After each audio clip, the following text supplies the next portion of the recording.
guys! Magandang araw sa inyong lahat. Ang topic natin ngayon ay kung paano mag-compute ng selling price at cost of goods sold ng mga online sellers. Ito po ay example lamang. Pwede niyong bawasan or dagdagan ang selling price. Nasa sa inyo pa rin ang masusunod kung magkano ang markup porsyento na ipatong niyo sa inyong puhunan. Yung sa example ay hindi ko na na-itemize ang nagastos. Nag-estimate na lang ako ng markup na 50%. Ang una kong discuss ay kung paano mag-compute ng selling price. Titignan natin yung slides. Halimbawa, bumili ako ng isang buy shirt, ang halaga ay 100 pesos. Pag ibenta ko siya sa online platform, meron silang kaltas na 20% sa selling price. Yung markup mo ay 50% sa puhunan ng buy shirt.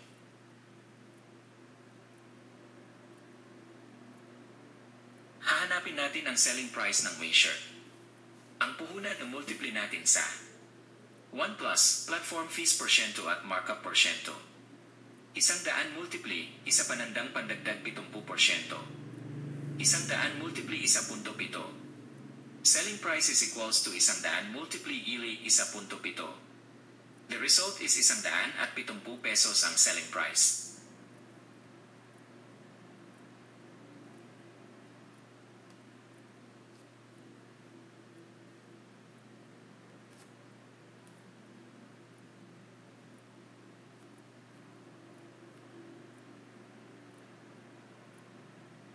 Na naman natin yung calculation.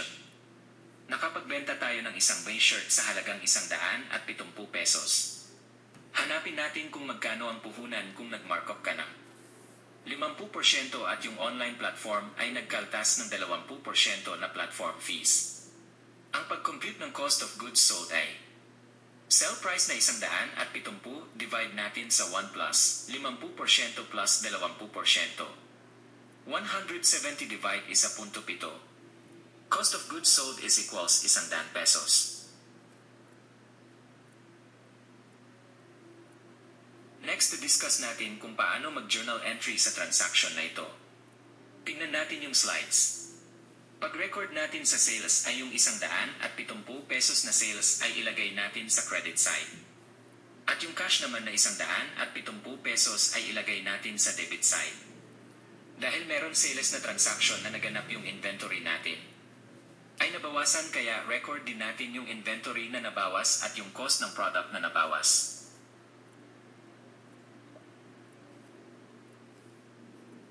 Ang merchandise inventory na 100 pesos ay ilagay natin sa credit side. At ang 100 pesos naman na cost of goods sold ay ilagay natin sa debit side.